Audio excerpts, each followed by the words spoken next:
Hello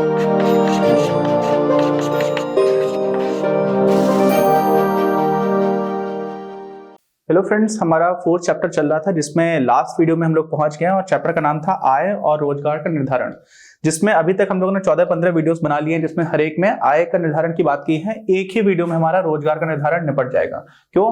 क्योंकि जो भी रोजगार है वो एक तरह से बहुत हद तक आय पर ही डिपेंड करता है। किसी भी अर्थव्यवस्था में जो आय है वो डिटरमिन कर सकती है कि रोजगार का लेवल क्या होगा। कैसे कर सकती है उसको देखेंगे। तो चलिए स्टार्ट करते हैं इसको। सबसे पहली चीज तो कुछ अन्य संकल्पनाओं लेकर के एक सेक्शन बना रखा है जिसमें रोजगार की बात की गई है। सम मोर कॉन्सेप्ट्स। तो पहली बात तो यही है कि अन्य साधनों की मात्राएं दिए होने पर अर्थव्यवस्था में साम्य निर्गत का मतलब क्या हुआ? जो इक्विलिब्रियम आउटपुट लेवल है रोजगार के स्तर को भी निर्धारित करता है। ठीक है, समस्त स्तर पर एक उत्पादन फलन पर विचार करके इसे समझा जा सकता है। कुछ नहीं समझ में आया ना आप लोगों को? अब मैं समझाता हूं। हम लोगों ने कक्षा 12 की ही पहली बुक जो माइक्रो इकोनॉमिक्स की है, व्यष्टि अर्थशास्त्र की है, इसमें हम लोगों ने प्रोडक्शन फंक्शन की बात की हुई थी। मान लीजिए प्रोडक्शन फंक्शन कुछ ऐसा है, y है, ये किसका है? ये कुछ इज अ फंक्शन ऑफ, आप यहां पर y की जगह, इस वाले y की जगह आप कुछ फंक्शन भी लिख सकते हो, कोई दिक्कत नहीं है उसमें। ठीक है, आपने एक फंक्शन बनाया किसका? हम लोग कैपिटल को और लेबर को लेकर के चलते थे। कैपिटल को कैसे डिनोट करते थे? लेबर को एल से करते थे। ठीक, अब अगर पूरी एक अर्थव्यवस्था के दृष्टिकोण से हम देखें और हम मान लें कि पूरी अर्थव्यवस्था में जो हमारी आय है वो हम कैपिटल वाई से डिनोट कर रहे हैं, कैपिटल वाई से हम रिप्रेजेंट कर रहे हैं, निरूपित कर रहे हैं किसको? पूरी अर्थव्यवस्था में आय को। अच्छा, और जो फंक्शन है वो हमारा ऐसा कुछ बनकर के आ रहा है कि कुछ के और एल पर डिपेंड कर रहा है कैपिटल, और लेबर पर डिपेंड कर रहा है क्या? हमारा जो फंक्शन है आपको इतनी आय निकाल करके देगा। अब आपको अगर कुल आय पता है, कुछ भी हो, और आपको यह भी पता है कि फंक्शन कुछ भी हो सकता है, मान लीजिए कुछ ऐसा हो सकता है k to the power alpha और l to the power beta, ऐसा हो सकता है। ठीक है, एक कॉप डगलस फंक्शन होता है, अल्फा बीटा को हम लोग एक कर देते हैं, वो आगे कभी पढ़ाऊंगा आपको। तो यहां पर देखिए, अब k का आपको मान अगर दे रखा है, ठीक है, अल्फा का आपको मान दिया हुआ है, बीटा का आपको मान दिया हुआ है, तो आप l का मान खुद से निकाल लोगे। और l क्या है? लेबर, और लेबर तो डायरेक्टली ही अनएम्प्लॉयमेंट और एम्प्लॉयमेंट से रिलेटेड है। तो कितने लेबर की आवश्यकता होगी, कितने श्रम की आवश्यकता होगी? तो श्रम को हम लोग नॉर्मली यहाँ पर नंबर ऑफ आवर्स में काउंट करते हैं। ठीक है, इसीलिए वेज रेट देते हैं। लेकिन नंबर ऑफ आवर्स अगर मिल गए आपको, कितने लोग हैं तो कितने लोगों को रोजगार दिया जा सकता है, इसकी बात निकल करके आ जाती है। तो फिर से जो लिखा हुआ है उसको पढ़िए। क्या लिखा हुआ है कि अन्य साधनों, अन्य कौन से साधन? अन्य जो फैक्टर्स हैं, कैपिटल कितनी है, ठीक है, क्या क्या होता है? लैंड, लेबर, कैपिटल मुख्य रूप से, फिर एंटरप्रेन्योरशिप लगती है। तो बाकी साधनों की अगर आपको जानकारी दे रखी है और आपको प्रोडक्ट फंक्शन दे रखा है पूरी अर्थव्यवस्था के लिए, तो आपको मालूम है कुल उत्पादन कितना हो रहा है। कुल उत्पादन जो है वही हमारे यहाँ पर आय है। तो आय अगर आपको पता चल गई, इनकम आपको पता चल गई, और बाकी आपको बाकी फैक्टर्स पता चल गए, और प्रोडक्शन फंक्शन आपको दिया हुआ है, तो आप आराम से लेबर निकाल लोगे, श्रम कितने श्रम की आवश्यकता है, और वहां से आपको रोजगार मिल जाएगा। तो होता क्या है, हमें इक्विलिब्रियम पर जो हमारा साम्य निर्गत है, जो हमारा इक्विलिब्रियम आउटपुट लेवल है, वो तुमको पता ही चल जाता है। तो वो लेवल ही हमें रोजगार के स्तर के बारे में जानकारी दे सकता है कि आपकी इनकम अगर इतनी है, इस अर्थव्यवस्था में अगर संतुलन की स्थिति में इतनी आय है, तो इतना रोजगार स्तर होगा। ठीक, आगे बात समझ में? इसका मतलब क्या हुआ कि रोजगार को हम लोग बहुत आसानी से, अगर हमें आय मिल गई है तो हम निकाल सकते हैं, अगर हमें बाकी जो भी फैक्टर्स हैं उनके बारे में जानकारी है। ठीक, अच्छा, अब कुछ चीजें हैं समझना। तो इसका अर्थ क्या हुआ कि ये जरूरी नहीं है कि y और AD क्या है? y आपका था निर्गत स्तर, AD क्या था? आपका समस्त मांग, एग्रीगेट डिमांड। अच्छा, कि समानता द्वारा निर्धारित निर्गत स्तर अनिवार्य रूप से वही निर्गत स्तर हो जिस पर हर कोई कार्यरत हो, एवरीवन इज एम्प्लॉयड। ये जरूरी नहीं है, ये ध्यान रखना। बुक में उल्टा लिखा हुआ है, गलत लिखा हुआ है, हिंदी की बुक में, इंग्लिश में ठीक है ना? तो होता क्या है कि आपने जो भी अपना इक्विलिब्रियम लेवल ऑफ इनकम निकाला, साम्य निर्गत स्तर निकाला, वो कैसे निकाला था? आपने एग्रीगेट सप्लाई, जिसको हम लोगों ने वाई से रिप्रेजेंट कर दिया था, उसको हम लोगों ने AD के बराबर किया था। जब ये किया था तभी तो हमें संतुलन की स्थिति में Y स्टार मिला, जो हमारा क्या है? संतुलन में इनकम। अब ये जो संतुलन में इनकम है, इस इनकम पर कुछ हमारा एक एम्प्लॉयमेंट लेवल भी होगा। मान लीजिए मैं उसको E बोल दिया। अब ये जो एम्प्लॉयमेंट लेवल है, जरूरी नहीं है ये वो एम्प्लॉयमेंट लेवल हो कि इकोनॉमी में सारे लोग एम्प्लॉयड है, सारे लोगों के पास रोजगार है। हो सकता है ये एम्प्लॉयमेंट लेवल ऐसा बताता हो कि 92% लोगों के पास ही रोजगार है।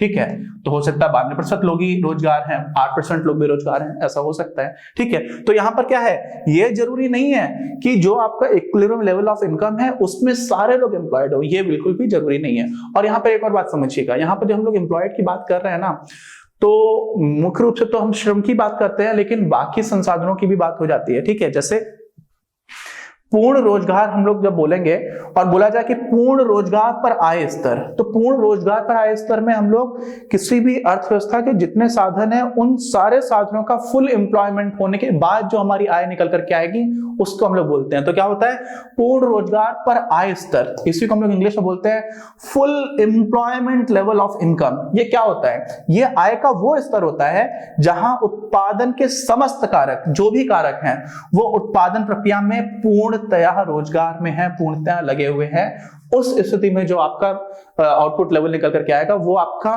पूर्ण रोजगार पर आय स्तर होगा। लेकिन ये स्तर जो आपका इक्विलिब्रियम पर आय स्तर है उसके बराबर हो ये भी जरूरी नहीं।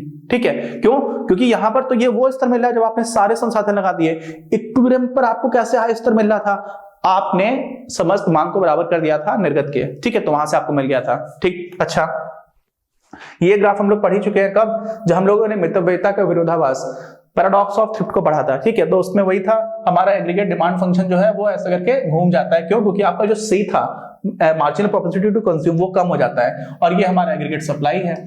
अच्छा, फिर क्या हुआ, वाई और एडी की समानता के बिंदु पर प्राप्त साम्य संसाधनों के पूर्ण रोजगार का द्योतक नहीं है। सीधी सी बात है, ये तो आपको कैसे मिल रहा है, इक्विलिब्रियम कैसे मिल रहा है, आपने एग्रीगेट सप्लाई को एग्रीगेट डिमांड के बराबर किया। तो यहाँ पर सारे लोग एम्प्लॉयड हो ये जरूरी बिल्कुल भी नहीं है। तो ऐसा नहीं है कि आप इक्विलिब्रियम और फुल एम्प्लॉयमेंट में कंफ्यूज नहीं होना है, दोनों चीजें अलग अलग हैं, ये इंपॉर्टेंट बात है। ठीक, अच्छा, अब समझिए, साम्य का अर्थ सिर्फ इतना है कि यदि किसी अर्थव्यवस्था को यूं ही छोड़ दिया जाए, आपने कोई अर्थव्यवस्था थी उसमें कोई भी आप इंटरफेरेंस नहीं कर रहे हो, तो आय स्तर क्या बन जाएगा। ठीक है, अच्छा, तो अर्थव्यवस्था में आय का स्तर नहीं बदलेगा, जो है वो वही रहेगा। ठीक, अगर मान लीजिए आपने यहाँ पर देखो, यहां से हम कैसे पहुंचे थे, यहां से यहां तक पहुंचे थे, यहां पर आपका क्या था, C1 था 0.8, मार्जिनल प्रोपेंसिटी टू कंज्यूम, सीमांत उपभोग प्रवृत्ति थी 0.8, यहां पर सीमांत उपभोग प्रवृत्ति है 0.5।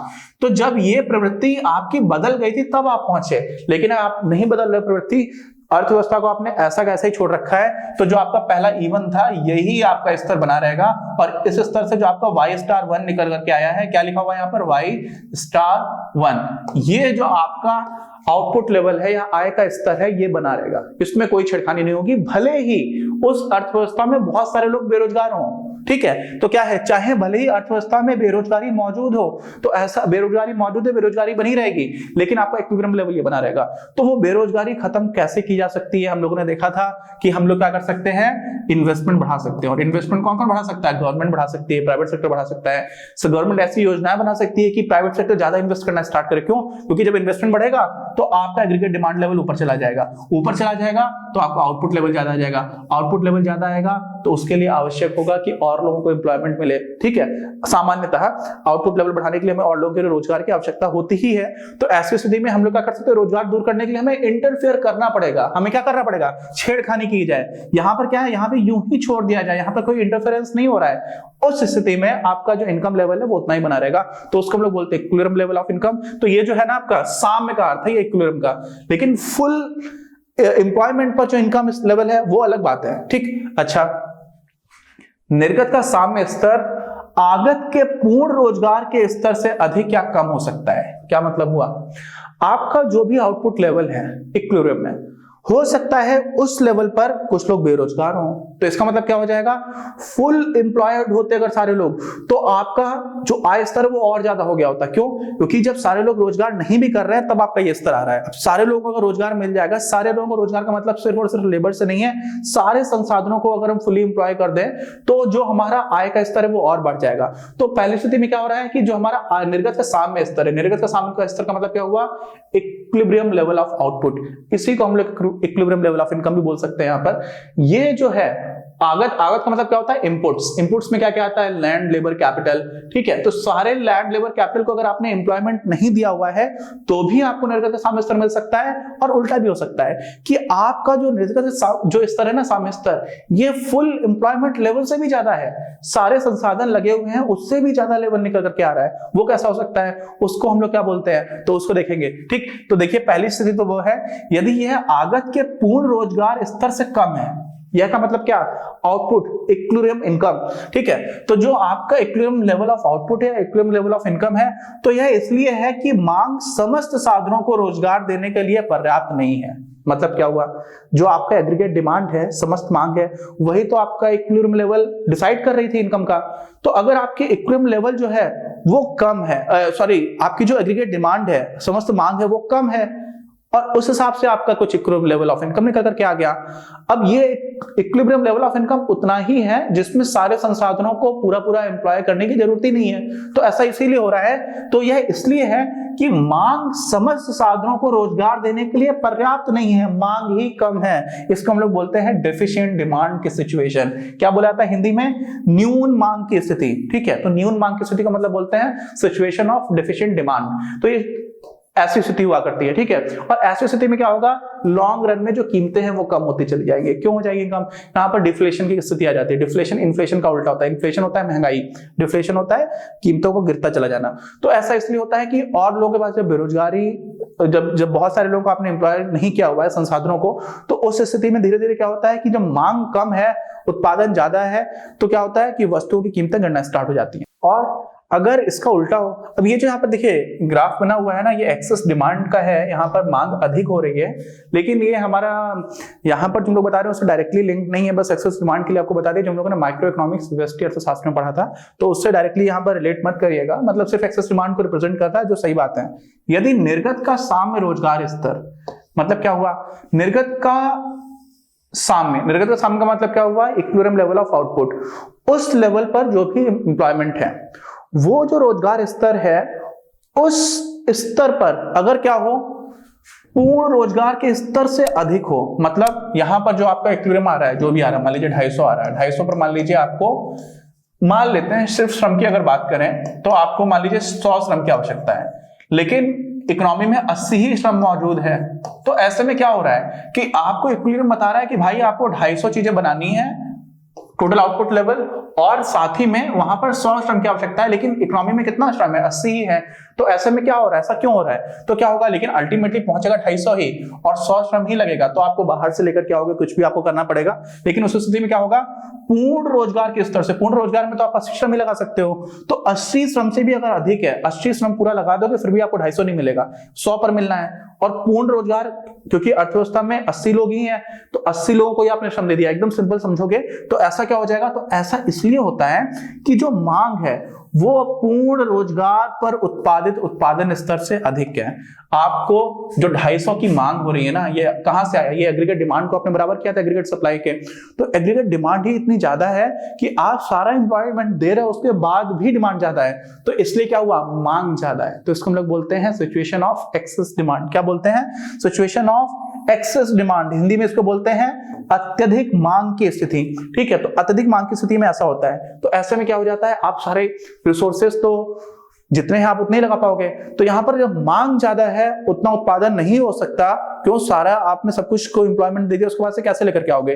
तो अगर हम लोग वैसे हाइपोथेटिकली मान के चलते हैं कि हमें ज्यादा लोगों की आवश्यकता है, उतने लोग हैं ही नहीं, तो उतने वस्तुओं का उत्पादन ही नहीं हो पाएगा, उत्पादन हो नहीं पा रहा है, मांग ज्यादा है, तो जो मांग ज्यादा है वस्तुएं उतनी नहीं है, तो क्या हो जाता है, कीमत स्तर बढ़ने लग जाती है लॉन्ग रन में। आप शॉर्ट रन में इस तरह की सिचुएशन को मेंटेन करके चल सकते हो, लॉन्ग रन में नहीं चल सकते हो, तो क्या होता है, दीर्घ काल में कीमतें बढ़ जाती हैं। तो यहां से हम लोगों ने जो रोजगार की बात की है, वो एक तरह से रिसोर्सेस को किस तरह से एम्प्लॉय किया जाएगा, उनका क्या लेवल होगा, उसकी बात की है एक ही वीडियो में। लेकिन पिछले सारे वीडियोस इंपॉर्टेंट इसलिए क्योंकि वहां से हम इनकम को डिटरमिन कर रहे थे, वहां से हम आय के निर्धारण की बात कर रहे थे, तो हमारा चैप्टर कंप्लीट हो जाता है। उम्मीद है आपको 4th चैप्टर बहुत अच्छे से समझ में आया होगा, काफी डिटेल में एक एक चीज को क्लियर करके समझाया है। कैसा लगे सारे वीडियोस, अगर अच्छे लगे तो प्लीज कमेंट बॉक्स में लिख करके बताइए। आप लोग जब इस तरह की बात करते हैं, आपके जो प्रश्न होते हैं उनको भी आंसर करने का मौका मिलता है, लेकिन कभी कभी ऐसा भी लगता है कि हाँ जो मैं पढ़ा रहा हूँ उससे आप लोगों को फायदा हो रहा है नहीं हो रहा है, उसको भी देख करके भी अच्छा लगता है। और चैनल सब्सक्राइब नहीं है तो प्लीज सब्सक्राइब द चैनल, बाकी लोगों के साथ शेयर करिए।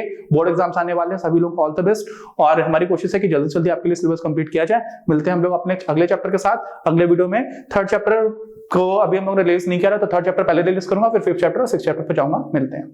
इस वीडियो के प्रायोजक हैं आप, और अगर आप ऐसे ही और वीडियोस बनाने में हमारी मदद करना चाहते हैं तो पैट्रियन पर जाकर या फिर स्क्रीन पर दिए गए QR कोड को स्कैन कर अपना योगदान जरूर दें।